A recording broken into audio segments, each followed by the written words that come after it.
Ganon din ang ginawa dito mga kababayan. Tapos, ang isinusulong nila, hindi yung 200 pesos, kundi 100 pesos wage hike lang. Galit na galit po yung mga manggagawa. Tapos, as usual, tulad ng impeachment case, na imbes forthwith proceed yung gawin, forthwith return.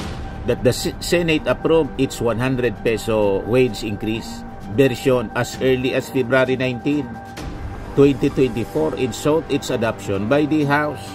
But the lower chamber did not act on it and instead passed a different. Kaufman has to earn his keep. He has to show his client his professional fee is being put to good use. He also has to sustain the hope and morale of DDS fanatics for the political survival of the Duterte dynasty. Nagpapagang mga balita at pagtalakay sa mga isyu ng lipunan. Bulsa! Opinyon, banat at paglalantad sa katotohanan. Bulsa! What you see is what you get. You decide. Ito po mga kababayan, mga tugang, mga manoy, mga manay. Si Dante Maravillas po to. Broadcast journalist, vlogger from Bicol, Albay. Hindi matahimik ngayon si kabayang Chis Escudero po.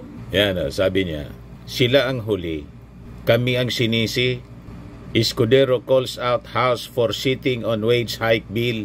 Ipinasa na po ng Congress yung 200 pesos. Ang sabi ni Atty. Princess Abante, pinatay ng Senado ang 200 pesos na wage hike bill kasi nag-adjourn kayo na walang aksyon. Parang yung impeachment, inupuan ninyo ng 4 months, ng bakasyon. Ganon din ang ginawa dito mga kababayan. Tapos, ang isinusulong nila, hindi yung 200 pesos, kundi 100 pesos wage hike lang. Galit na galit po yung mga manggagawa.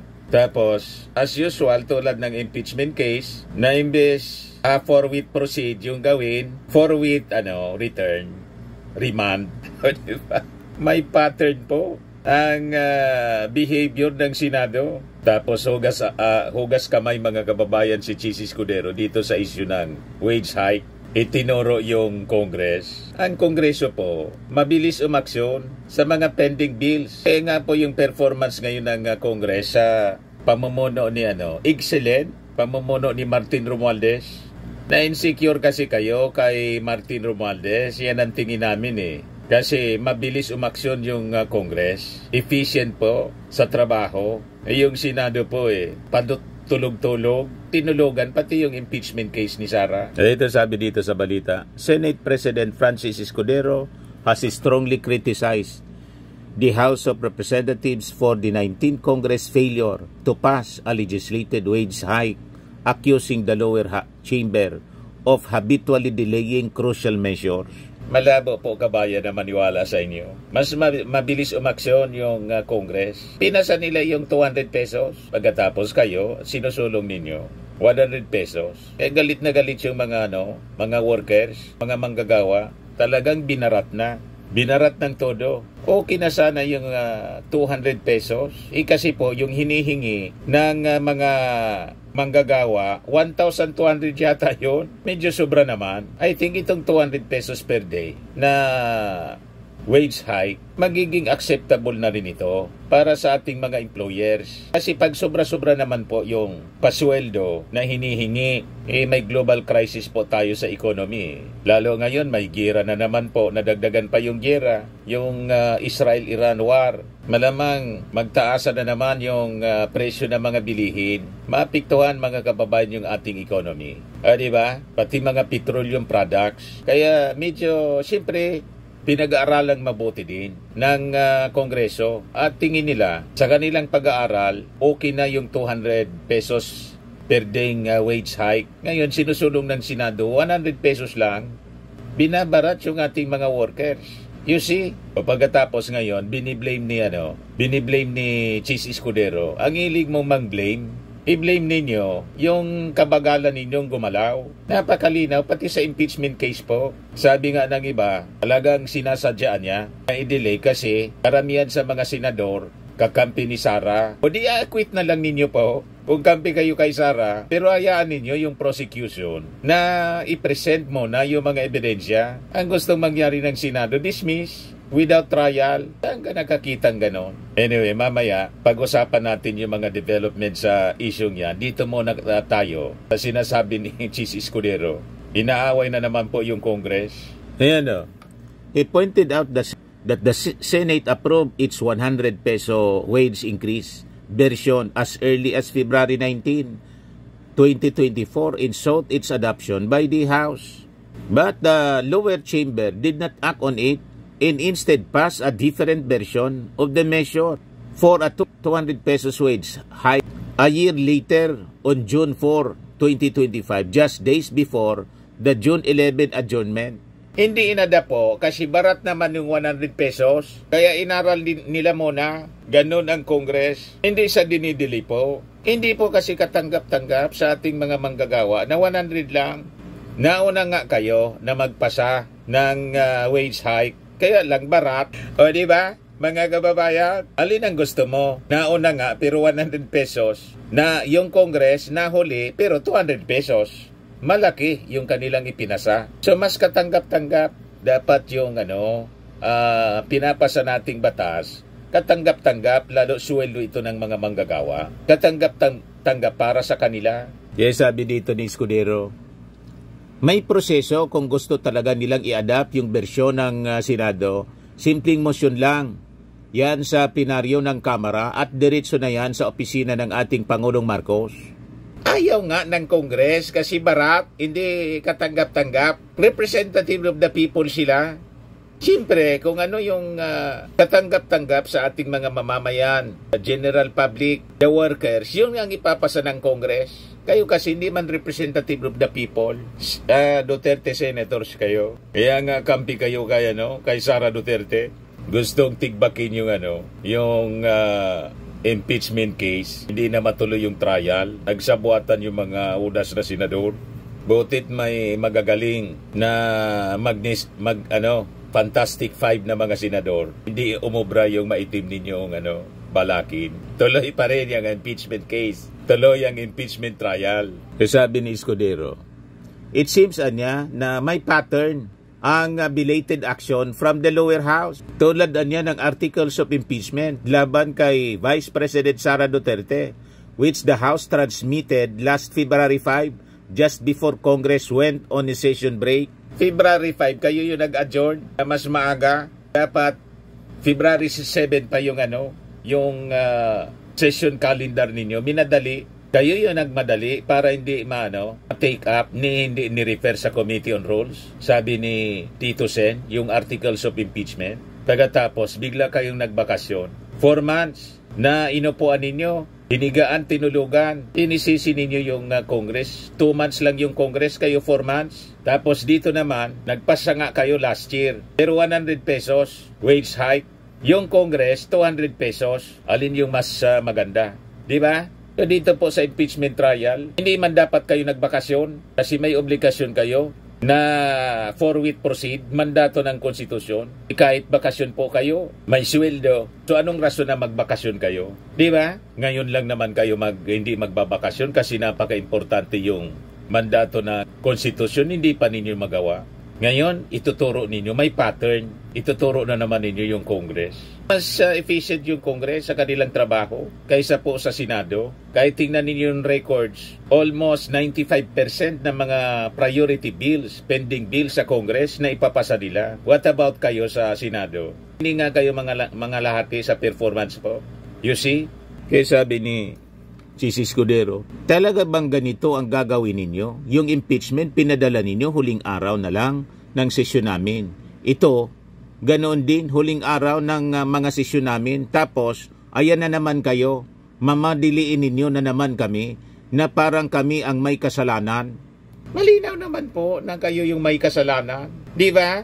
Minadali ninyo yung adjournment noong February 5, pagkatapos, in-schedule ninyo yung impeachment, June 2, pagkatapos binago na naman ninyo, transfer ninyo, June 11, pag June 12, Independence Day, ang natira na lang, isang araw, June 13, pagkatapos, imbes na ayaan ninyong basahin yung articles of impeachment, binalik ninyo sa Kongreso, kahit mali yung motion, o na yung motion i-dismiss, yung pag take off nga lang ninyo, Imbis sabay-sabay na, nauna muna yung Senate President. Tapos the following day, yung mga senador. Ginawa ninyong tingi-tingi. Diba? Talagang ninyong dinili. Para maubusan ng oras. Inubos ninyo yung oras. Pero yung pag-attend sa fashion show at pagpakilay, marami kayong oras. Alam na alam, kabayang Jesus Escudero, ng mga mamamayang Filipino, ang gawain ninyo. Tapos ituturo na naman ninyo yung Congress. Yung Congress, pinag-aralan ng mabuti para hindi 100 pesos lang ang pwedeng ibigay. 200 pesos ang sinusulong nilang wage increase. O ngayon, parang tama itong analysis po ng isang political analyst and professor na si Ronald Llamas. Escudero may planong isabotahe ang impeachment. Sabi dito sa report ng People's Tonight, naniniwala si Professor Ronald Llamas, political analyst, na hindi umano may pagkakaila ang sadyang pag-delay ng Senado sa pangunguna ni Senate President Chis Escudero sa pag-usad ng impeachment process laban kay Vice President Sara Duterte upang hindi na ito tumawid sa 28th Congress. Sabi po ni Llamas, labag na nga yang kanyang pag-delay dahil ang linaw-linaw ng forthwith, hindi pwedeng gamitin ang recess as a justification para hindi mag-convene. So, the plot thickens. Yan ang problema rito, sabi po ni Llamas. Pinuna din ni Llamas ang asal ng mga senador na nahahati sa pagpabor at pagtutol sa pagpapatuloy ng paglilitis laban sa Vice Presidente.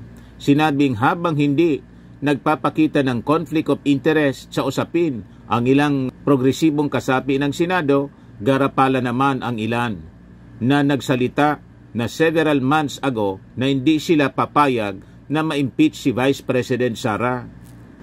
Iyon ay kahit pa mga senador ang magdidesisyon base sa mga ebidensyang ipipresenta ng prosekusyon kung i-acquit o i-convict si Sara. Kaya hindi sila dapat nagpapakita ng anumang pagkiling lalo na at hindi pa nagsisimula ang impeachment trial. Winalangiya po ng mga senador yung Senado mismo. Nakakaya yung kanilang mga ginawa. Kaya sabi ni Llamas, nung pinosponan niya ni SP Chis Escudero yung June 2 na sesyon nila para pag-usapan ng impeachment sa June 11, anong ibig sabihin nun? June 12, holiday. June 13, tapos na ang sessions ng Senate at saka House. At best, dinadala niya sa bingit. At worst, ay talagang bahagi ng isang insidious plot para isabotahe itong impeachment process na labag sa ating konstitusyon. Ani Ronald Llamas. Malinaw po yung plot. You see? Yun din ang tingin natin mga kababayan at maraming mga analyst, maramihan sa ating mga observers, ganon ang pagtingin po. Talagang sinasadya nila. O ito, si Caloocan Bishop Pablo Virgilio David, nag-react na rin po tungkol sa deklarasyon ni Bato de la Rosa na guided siya ng Holy Spirit. Sabi dito sa report ng Philstar, Caloocan Bishop warns against invoking the Holy Spirit in vain. Cardinal Pablo Virgilio David, the Bishop of Caloocan, issued a strong reminder to those invoking the Holy Spirit carelessly.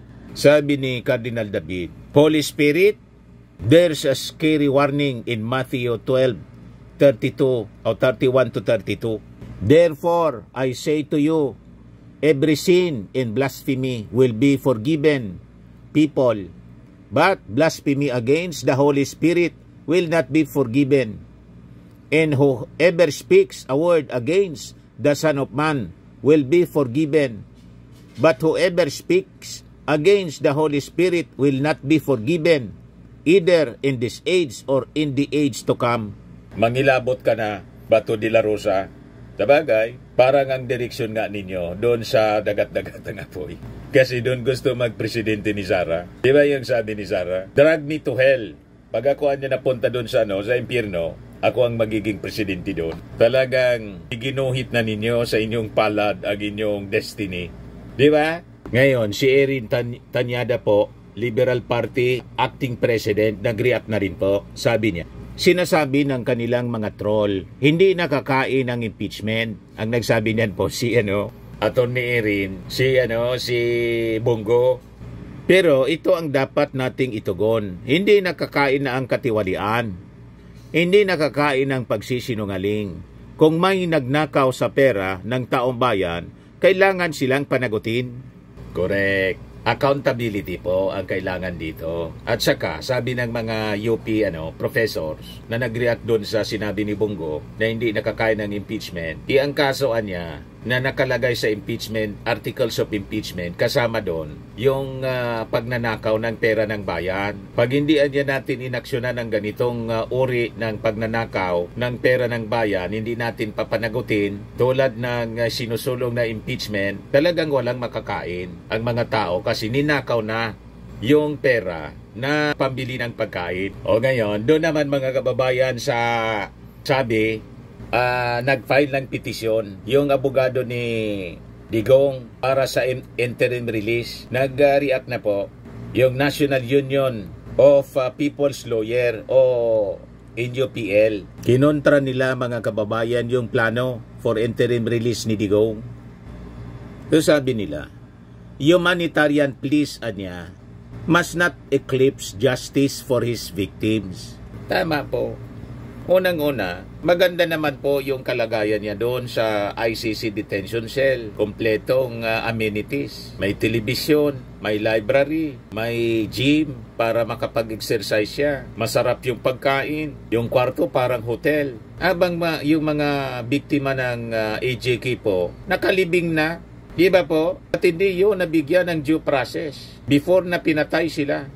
Tapos si Digong may due process. Walang death penalty. Kahit napaka-seryoso, crimes against humanity, yung kanya pong kinakaharap na kaso. Pero tinatrato siya ng maayos. So anong rason na pagbigyan? Kaya kinontra mga kababayan ng NUPL, pati ng mga victims, pamilya ng mga biktima. Kaya sabi ng NUPL, age and health niya, while relevant, cannot outweigh the rights of the victims to see the process of justice carried to its end. So sabi po ng NUPL, unlike Duterte the victims of his regime were not granted interim relief. They were shot dead in alleyways, tagged in police reports as nanlaban, and denied the dignity of due process. Kaya niya walang compelling reason na ibigyan ng special consideration itong si Digong, the very architect of these atrocities, sabi po nila. Kinontra din ng mga ng grupo ang ang argumento ni Digong that he is not a flight risk, pointing out that he has an enduring political network and citing his decades-long ability to evade accountability. Yung kanyang advanced age niya is no guarantee of compliance, that he seeks to relocate to a sympathetic undisclosed host state under conditions shielded from public scrutiny only heightens the risk. Sabi po ng grupo, a man once referred to as the most powerful official niya ng Pilipinas does not suddenly become powerless. Dito nga po sa Pilipinas, nakita ninyo kung gaano kalakas ng impluensya niya sa mga sitting senators. Pati yung kasong impeachment kay Sara Duterte po, gustong ipadismiss at nag-akto ng judge, nag-akto ng abogado, yung mga senator judges. Yan ang patunay, mga kababayan, ng impluensya. You see? Pagkatapos, pagbibigyan nitong petition for interim relief, kaya kinontra po ng ang grupo ng mga abogado. Reaction naman po ni Laila de Lima, the grant of Duterte's application niya for interim release has a snowball's chance in hell. Kaufman has to earn his keep. He has to show his client his professional fee is being put to good use. He also has to sustain the hope and morale of DDS fanatics for the political survival of the Duterte dynasty. 150 million yata yung kontrata, attorney's fee.